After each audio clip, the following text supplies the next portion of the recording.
قریب کرتے ہیں، ہمیں ان کے قریب ہونے کا حکم ہے۔ ایک کتاب جوش میں یہ بات ہے، الہ پہ جان ہے، بارے الہ نوا سناتا پھرتا، تاروزے جزا عشق باتا پھرتا، امداد جو نہ کرتے ترس کھا کے اسے اسلام تیرا ٹھوکریں کھاتا پھرتا۔ بلند تر سلام۔ تذکرہ کرنا ہے اس پاک معظمہ شہزادی کا جس کے ایک ایک قدم نے اسلام کو سانس دیا۔ کوشش کروں گا ان آنے والے ہر دن میں سیدہ کے ہی دکھ بڑھے جائیں۔ آخری شب مخصوص ہے باب الحوائج اسیر بغداد شہنشاہ کے نام، تو کوشش کروں گا کہ یہ 2 راتیں کم از کم اس شہزادی کا تذکرہ کیا جا سکے۔ میں نے کل بھی کہا تھا کہ اس بی بی کا ایک ایک قتل پڑھا جا سکتا ہے۔ شام غریباں کل میں نے بتایا تھا، علی کی بیٹی کا حسین کے بعد اجڑنا، کربلا سے چلی، کوفہ سے گزری اور شام کے باہر آ گئی۔ اکثر ممبر سے ذاکرین پڑھ دیتے ہیں، کوئی کہتا 45 گھنٹے کھڑی رہی، کوئی کہتا 72 گھنٹے کھڑی رہی۔ ہم اس لیے نہیں روتے کہ اتنی دیر کھڑی رہی، ہم اس لیے روتے ہیں کہ کھڑی کون رہی ہے۔ ہمارا مطمع نظر یہ نہیں ہے کہ اتنی دیر کیوں کھڑی رہی، ہمارا سوال امت سے یہ ہے کہ کھڑی کون رہی ہے۔ وہ کھڑی رہی ہے جو باپ کے سامنے کبھی نہیں کھڑی ہوئی۔ شام کے بازار کے باہر آ گئی، اور یہ بازار وہ بازار تھا جس میں اس ملاؤن کی خواہش تھی کہ اتنا تڑپایا جائے علی کی۔ مولا سجاد جب مدینے واپس پلٹ کے گئے، ایک صحابی نے پوچھا، سجاد مولا سب سے زیادہ تکلیف کہاں ہوئی؟ 3 بار سجاد کی آواز آئی، الشام الشام الشام۔ شام ہمیں کھا گئی، شام نے ہمیں اجاڑ دیا، شام نے میرا جگر چیر لیا۔ جب 3 بار سجاد نے شام کہا، اس سائل نے رو کے مومن نے کہا، مولا شام میں سب سے زیادہ تکلیف کہاں ہوئی؟ اب کوئی سید بیٹھا تو مجھے معاف کر دینا۔ سجاد رو کہتے مجھے وہ شام کا وقت نہیں بھولتا جب بازار کا ماحول اتنا رش والا تھا کہ پچھلے بدماش رک نہیں رہے تھے اور اگلے رستہ نہیں دے رہے تھے۔ سجاد کہتے یہ وہی موقع تھا جب میری ماں زمین میں بیٹھ گئی اور رو کے کہتی، سجاد اب مجھ سے کھڑا نہیں ہوا۔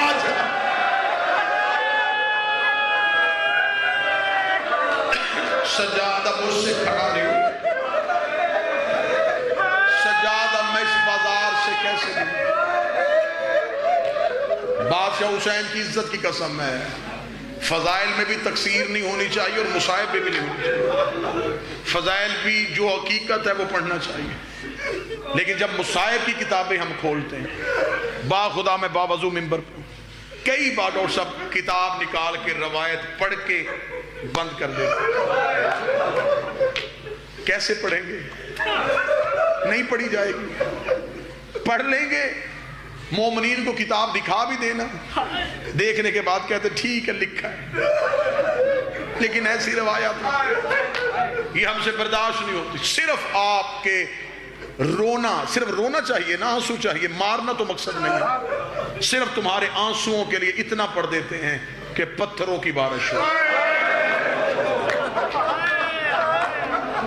اور تم سے پتھروں کی بارش برداشت نہیں ہوتی۔